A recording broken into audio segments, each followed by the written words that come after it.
Welcome, everyone, to the C-Suite Sales and Marketing Perspectives podcast. I'm Steve McDonald, your host.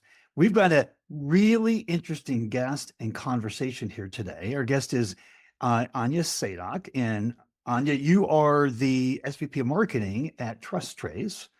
You actually had early on in your career for a number of years, you were at Procter & Gamble. And one of the mentalities at Procter & Gamble was, if we do this, we will succeed. Everything can happen exactly the way that we want to. And we're going to take that mentality, I'm going to let you talk a little bit about it, and turn it around to us as startups, us as SaaS companies, us as companies that are introducing things to new categories and ways and thinking that maybe our audiences haven't before. It's when all the odds are against us, because most businesses don't succeed. Most SaaS companies don't succeed, right? So this is the mentality of, yes, if we do this, we can succeed. So with that, I'm going to turn it over to you to explain what I just teed up there, and then we'll get started. Yeah, hi everyone. Anja Sadock, working for TrusTrace in marketing and branding. And yes, to Steve's point, I have Procter & Gamble is a branding school. We even have a brand university. And you hear me say we, even though I left the company 5 years ago. Once you drink the Kool-Aid, you never really leave. But I think that the key thing you get with you from that is that branding is pivotal to business health and to business growth. And you have a firm belief that is what drives, the ROI of all of your activities. So you put branding centrally to everything you do. And I think that's, if you come with that mindset, and you come with the mindset of a big organization, even though you're still small, you will also, scale things in the right way, you will do things in the right order, and you will also appear often bigger than you are. Yeah, because you want to show that you're this amazing solution that can solve all of your customers' problems, but you're probably not there yet in terms of the actual tech and the product development, but you want to be persuasive in your arguments. And I think branding, that it's not just the product or the solution, it's the reputation, those two together, that builds how attractive you are as a company and how easy it is to attract leads. So really, I believe that branding is pivotal to business health and sustainability. And so much so that when you were being hired at TrusTrace, you didn't really match up with what was on paper, what they were looking for. Tell us a little bit about what they were looking for and what you talked to them about in terms of what you thought was the most important and why they ultimately hired you.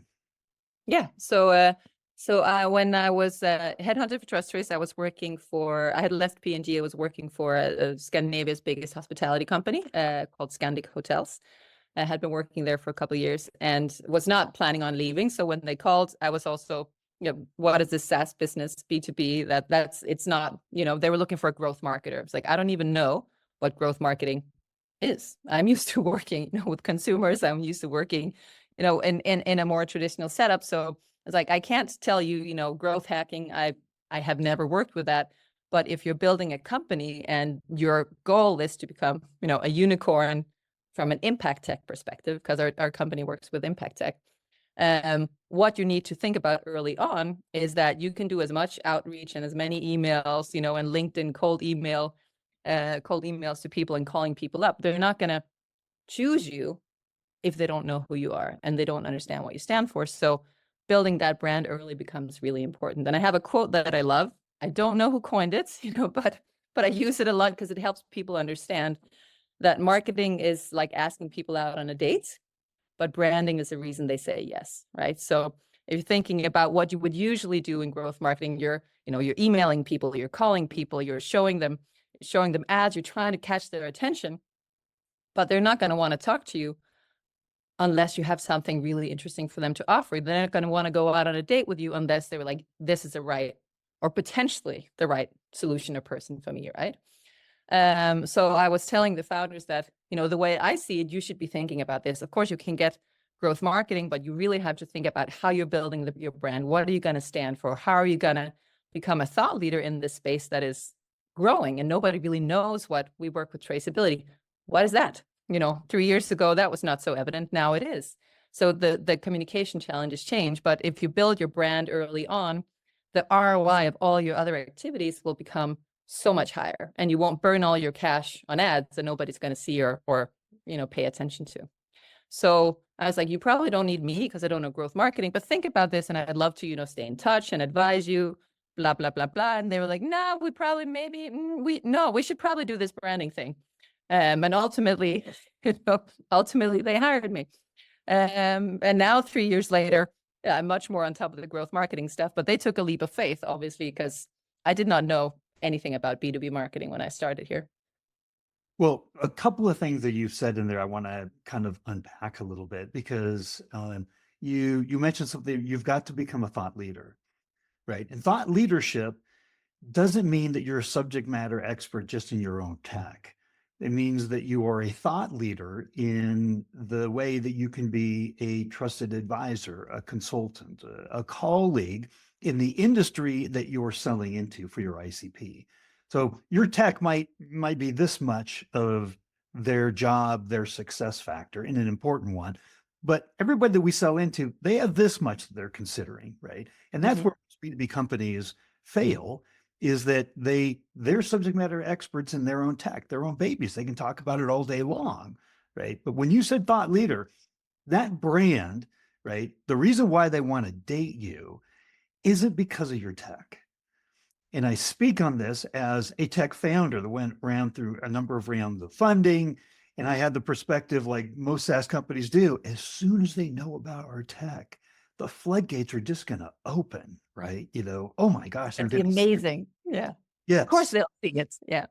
So tell me a little bit about your thoughts on the importance of thought leadership in branding, and how that is part of the branding effort where they actually want to date you. Yeah. So I think, and you were calling this, how to succeed when all odds are against you, right? So when I started, our founders are from India. They come from a tech community. We work with fashion. We didn't know the industry particularly well.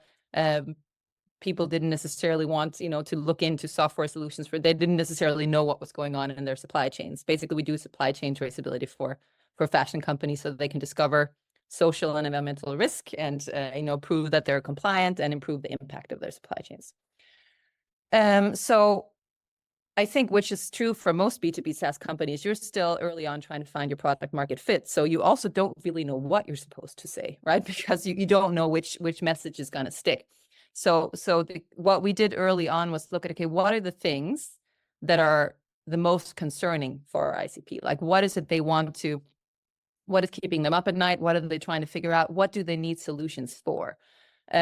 Because we saw, for instance, we had a lot of customers early on in Sweden, because there's a natural tendency to want to be sustainable, even though you don't necessarily have a clear business outcome.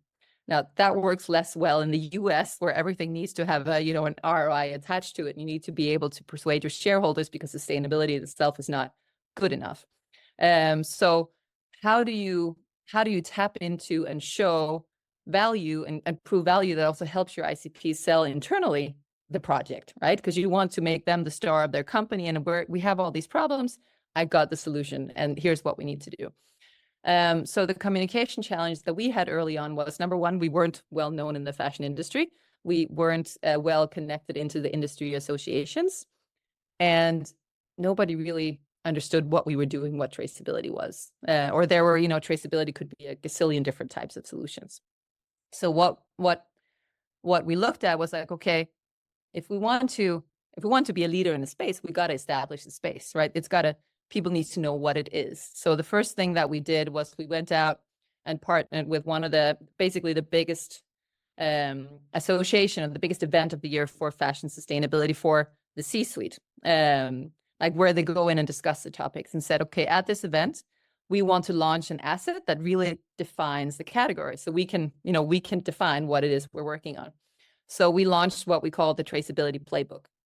So we basically wrote the book for the fashion industry on how to think about traceability. Like, what is it? What's driving it? What are the laws and regulations pushing it forward? Who are the stakeholders involved from the different parts of the industry and NGOs. Like what do you need to know about traceability, basically, so you don't look stupid in front of your CEO when you're talking about this. And that really helped. And we involved a lot of different stakeholders, interviewed a lot of influential people, so we could kind of piggyback on their reputation. And they would also share it and spread it. So we got, within the first, it's still small volumes because we're talking fashion, but basically, I think 1,000 downloads within the first couple of months, which was huge for us because we went from, not really known to that, and a lot of really good editorial coverage globally on this topic within our target group, which is the most relevant for us, obviously. So that worked really well. And then that has been like the key asset for us. That has then also for the rest of the year, kept attracting people to come to our website, learn more, start to build a journey. They would research more. And then the year after, when we say, okay, actually, people now know what traceability is, but they don't know how to implement it. That's the next headache. Then that's the next book we launch, basically. How do you implement? Then with case studies from some of our customers, this is what you need to do. This is how you get alignment in your organization. This is kind of the roadmap you need to follow. These are the people that need to be involved. This is the tentative ROI for different laws and regulations. So kind of always trying to push it to, okay, where is the market now? What do we need to tell them now to move them forward? So that was a long answer. But two things that I think you said there that are really important, I want to ask your opinion about, is with both the playbook and then the second book that you put out, you made a point to say that we interviewed industry influencers, other thought leaders that had established credibility in the marketplace that attaches your brand to their brand. Mm-hmm. And I can't tell you how many CMOs that I've talked to on this podcast that so 100% agree that the best performing marketing, branding, ad campaigns, you name it, is where the voice of the customer or the voice of the industry precedes yours, and validates it, right? So I just want to ask, if you had taken those outside validations away and you just published your own playbook, and then the second round without the case studies and the voice of your own customers, what would you have expected?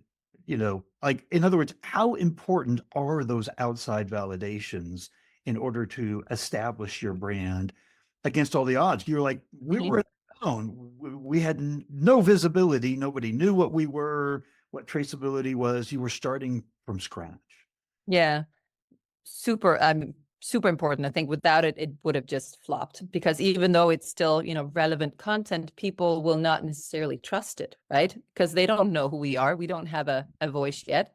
Now that's different. Now we could publish it on our own and it would fly a lot better, but it still wouldn't be as good as with the involvement of other stakeholders, right? So without them, we wouldn't have had the spread in terms of, I think the PR value for the quarter that we launched it alone was about $1 million, so that we would not have been able to achieve on our own. But I think mostly it's the softer things that you can't measure, right? It's all of the LinkedIn shares, and because also obviously we made everyone look good. They're the experts on the topic, right? So they also want to share it in their network, and that's you always want to be the one who's recommended, right, by others, and the more influential people that have that authority and have that credibility already, then you're like, okay, but if they are working with us, then we must be, legit. So I think that in combination with our first big customer press release, which was with Adidas, that also propelled us into a new area, because all of a sudden, okay, if Adidas trusts us, then we can be trusted. It's like asking for recommendations from all those companies without actually having to ask for a recommendation, right? Exactly, yeah. You're doing something that's really smart, that's propelling the industry forward, right? And we all have to believe in our own ways, in our own companies, that we're doing something very important.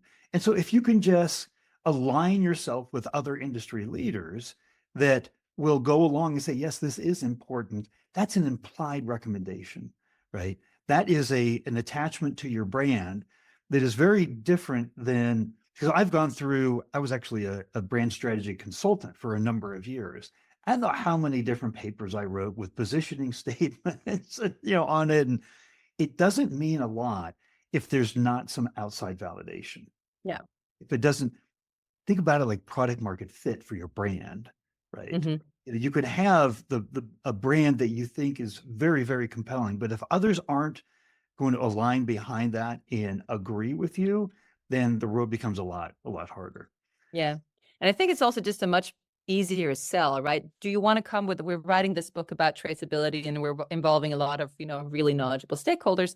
Could we, stroke your ego? Can you come, share your expert insights on this versus, can we please put your logo on our website and can we make a case study? I mean, then you always need legal involved and approvals. It becomes so lengthy. And for us also, given supply chain risk, there's a lot of risk in most fashion supply chains. There's forced labor risk, there's deforestation, there's pollution. There's so many skeletons that can be uncovered that there's still a lot of brands are not necessarily comfortable talking about it, and they don't want to share what they're doing, even though what they're doing is good, because it gets scrutinized. So before they have everything, set, which will take years, they don't necessarily want to talk about it. So it's also like having a hurdle of having a lot of amazing brands as customers, but we're not allowed to talk about it. How can we then do something else? Right. Of course, they're willing to do recommendations in private, but we can't blast, all of the amazing logos that were customers on our website because we're just not allowed. Well, and that's the kind of thing in the B2B world, Mm. just getting case studies is difficult. You have to Yeah. ask and they have to Mhm. say yes. And then you write something up and it goes through a number of rounds of internal machinations. And then you send it over and it goes through their rounds of internal machinations and then approvals. And if it ever does come back, you look at it, you're like, wow, this has been so like, genericized. There's nothing, close to what I wanted in the first place. And Mhm. maybe, 1 out of 4 actually end up coming back to you. So what you did is, and I love this component of what you did, is you did something for them. You said, I would like to hold you up, and this wasn't your words, right? I'd like to put you up and position you as an industry expert, right? Mhm. To weigh in on this conversation and be a part of this important conversation for the industry. That is a very different ask than can we have a, can we actually have a case study, right? Or Mhm. if you can even get somebody that isn't a client, right? And you're trying to establish relationships to ask them to be a part of this industry piece in the positioning where this industry should be and where it's going, that opens up prospecting conversations, right? That isn't a Absolutely. sales conversation. So there's so many different layers to this. I love what you've done. It's almost like the goal of the company is to take on a really big industry challenge or even an unknown challenge, because we're constantly as B2B companies trying to redefine what the problem is. We're trying to redefine it in a way that says, no, this is much more larger and much more urgent. And so therefore it needs to rise on your list of priorities of what you're trying to Yes, do. absolutely. And if we say that, it means this much. And we can say it in a way that raises some eyebrows, right? And oh, I really do need to think about this. But then all of a sudden, when their industry peers start saying it, it goes from here to here. And Yeah. so I did a whole podcast last year on redefining the problem. And from a very positive perspective, that's kind of what it sounds like to me, is you define the problem without saying you've got this massive, massive problem, but here's the evolution, here's the insights, here's what you can be doing to help yourselves, right? It doesn't come from a negative place. It comes from a very positive place with others in the industry. Yeah. It's brilliant. How does that extend into the rest of the content that you're doing? Because, as Forrester says, content, is the foundation for B2B marketing and sales. And so how does that, I understand on a broad, big level, Mhm. how these two pieces help, but now you've got regular content and you've got public relations that you're doing. How do you think about that regular content that you're turning out? Mhm. Well, it's all about what's necessary, what's relevant for the ICP and what are their headaches. And in our case, it's mostly understanding all of the laws and regulations that are coming out around supply chain due diligence, and compliance in the EU and the US in particular. And if you take the EU as an example, you can have EU laws, you can have local, like there's so much complexity, and they may be similar but not the same. And if you imagine, especially for SMBs, they don't even have legal departments, right? So they don't have. So how are they gonna decipher all that information and figure out what to do? I mean, and even big companies that do have legal departments, but it's somehow, it used to be sustainability, but now it's compliance. Who owns that, and how do they communicate? And they may be sitting in different continents.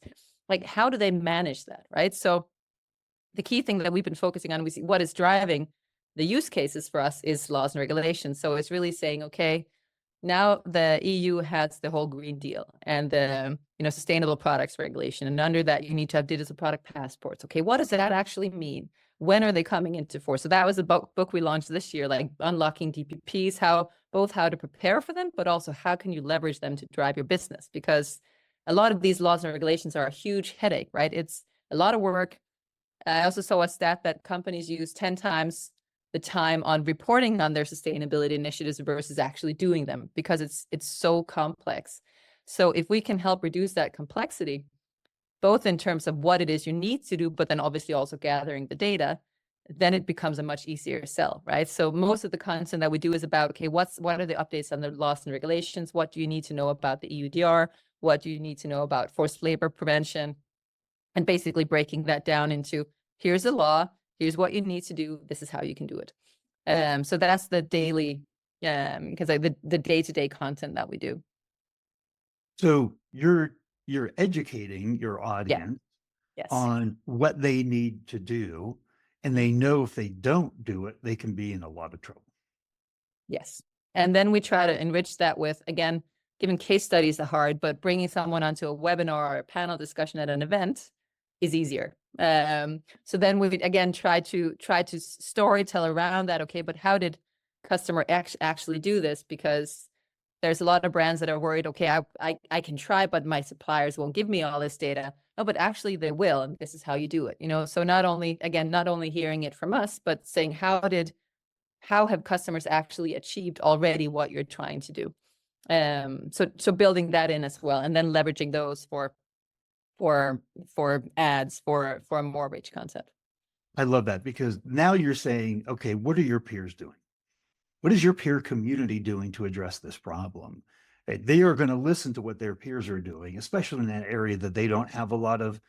We're constantly selling in our ICP, and they're not necessarily, especially as a SaaS company, they're not a tech person, right? They're, so to say, hey, look, with the new trends in the industry or AI or whatever it is in the companies that are watching right now, here's what your peers are doing about this. Because we can't keep on top of, in the B2B buyer, they can't keep on top of all the changes that are happening in their industry.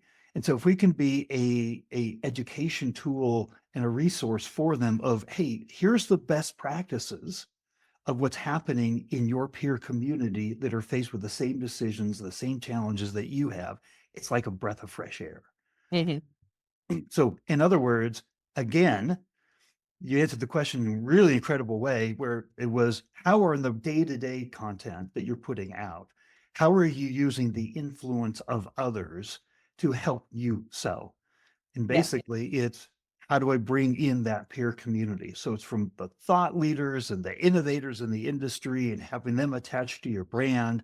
And then on a regular basis, bringing in the voice of the peer community is one of the big takeaways that I have from what we've been talking about so far. It's like crucial, right? So when you talk about brand, I've talked to CEOs on this podcast. They're like, I don't need somebody coming in and telling me I need different colors and we're going to change the look of the website. And brand has a very different meaning to different people.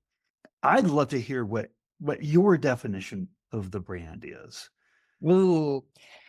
Oh, actually, it's funny because exactly that, right? We did a rebrand in February, and that was only 2 years after the last rebrand that happened just before, or probably first real branding that happened right before I started. So I was like, okay, we're not a startup anymore. We have a lot of really big customers. We're working in the fashion industry where everything is beautiful. Our presentations, frankly, look like crap. It's not it's not very persuasive. It certainly doesn't show off, leadership. And it was also, feedback from the conversation of when we're out presenting at a conference, there's a lot of these beautiful things, and then we come.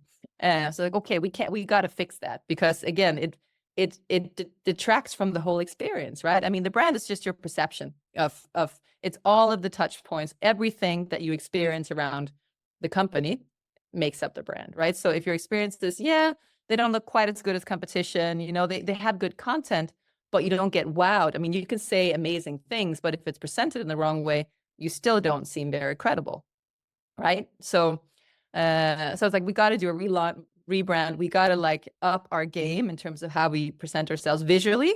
So also the colors, the type, like everything. And after some, I wouldn't say, I mean, they still trusted us to go ahead with it, but it wasn't like, yes, this is really important. But afterwards, I mean, if we look at, for instance, the website, we redid the website.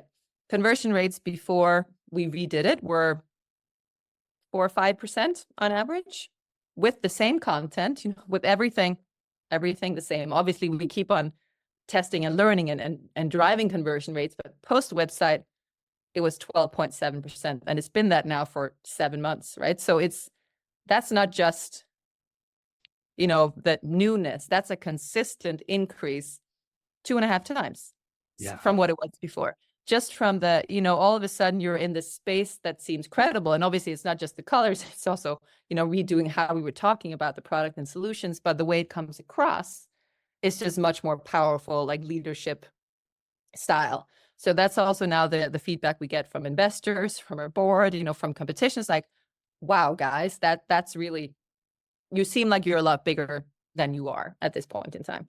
So it's just about driving confidence. I mean, it's the small things that it may seem insignificant, but if you don't have it, you will feel it straight away, that it's just much, much more difficult to like knock down the doors to your ICPs. I love the progression that you've gone through. I mean, you establish credibility and relevance with a brand through others, and you continue to do that. And then in the second phase, what you just said there was you look a lot bigger than you are. We all want that. There's about 99% of the companies in the world all want to look bigger and more credible than we are at the time. So then, and there's like the Marshall McLuhan, the medium is the message. There is a time where, but you started with how do we attach ourselves to the industry leaders to gain credibility and to help us educate, where we are the educators. But then after you're doing that and you're establishing that, you're coming back and you're saying, okay, now how do we look at the messaging, right? And how do we look at, we do want to look the part. We want to look professional, right? It's the reason why I wore a little bit nicer shirt, right, on the podcast today. Like, matters, right? Mm-hmm. Let me ask you this. There was a woman, brilliant, her name is Jamie Dyer, and she's a 3-time B2B SaaS CMO. And she said, Steve, if you do the brand right, her line was, today's brand is tomorrow's demand. And I ran that by about 10 different CROs, right? Because typically a CRO has a quota over their head. They're very short-term focused. To them, brand can mean blah, blah, blah, right? Mm-hmm. I need to sell. I need a pipeline. I need, MQLs, SQLs, and every single one of those CROs agreed. And one of the things that Jamie had said is, if it's done right, it will actually take away cycles in an ABM sales process, because you're not, the sales team isn't having to establish trust and, as a trusted advisor, because the brand has preceded them. Yeah. So they come in with credibility that they didn't have before. That's a very tangible asset of a brand in a very practical sales environment that we have to achieve, right, to drive revenue. So I just wanted to know what your thoughts on that were. Like, No, of brand course is- I'm aligned to that. Yeah. But I think we also have practical examples of that, right? So if we look at, when we started out, we still, probably like a lot of other companies, you have outreach, you outsource it, you try to in-house it. You did that too early, you couldn't figure it out, you outsource it again. Now we're in-housing it again, going back and forth. But in the beginning of outreach, when we were still unknown, the response rates were very low, right? The open rates of the emails and stuff were in a couple of percentage, right? But now, when we're well established, our open rate with ICPs is like in the 20, 30%.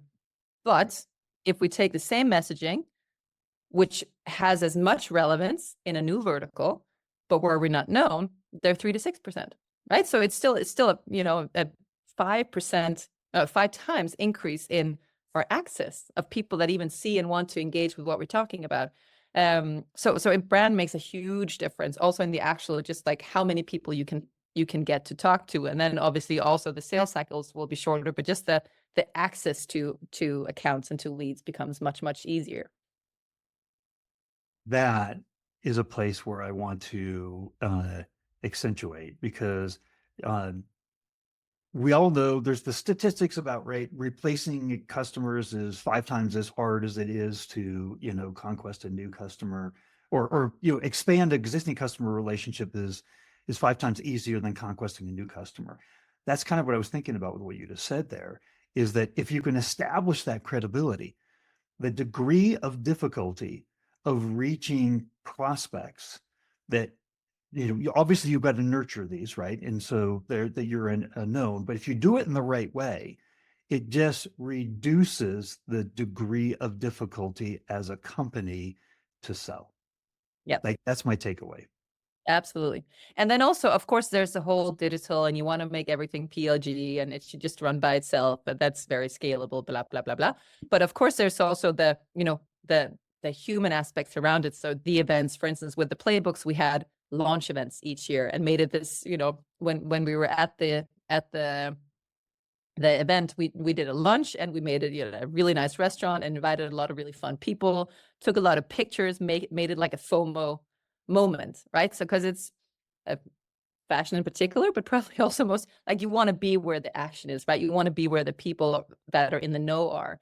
And especially also for a B2B solution like us, that is expensive. Like, it's an enterprise scale, like it's a long-term investment. The contracts is for 2-3 years, and it's, you don't, not just buying the software, you're establishing a team, you're like building it into your IT infrastructure, API. No, it's no small decision. Right. So you want to reduce the risk of taking that decision, right? So one thing is the thought leadership and the credibility. Another thing that we've seen a lot is, like, the brands want to bet on the right horse. They want to feel like they're choosing the same solution as everyone else. That feels very safe, right? If everyone else is choosing A and I'm choosing B, I'm like, I'm not sure I'm that much smarter than everyone else. I probably missed something, right? So you want to make them feel like, okay, you're part of the pack. You chose the right group. So if you're with all the influential brands, like the leaders, the forward leaners, then you're like, I'm future-proof here. By choosing this solution with this group of brands, they will push it forward, so it will solve all the problems I have now and in the future. So we really also try to leverage, of course, having that endorsement where we can in our content, but also ensuring that we make these intimate customer prospect events where people, mostly in our pipeline, like not out of scratch, but people that we're already talking to, can meet our customers, ask their questions like, oh, there's someone who's already done this that can tell me exactly how to do it. Because also our ICPs, traceability managers, like, that's not an established career yet. It's something that's happening now. So a lot of people are alone in figuring out how to manage this, but there's a lot of peers in other companies that we can connect them to so they can learn from each other and also see, I thought I was behind. I'm actually okay. The whole industry is behind, but at least this is how we can progress together. So the human aspect of putting people in touch, just being the connector without, necessarily demanding anything, just saying, hey, you should talk to this person. They've done what you're trying to do.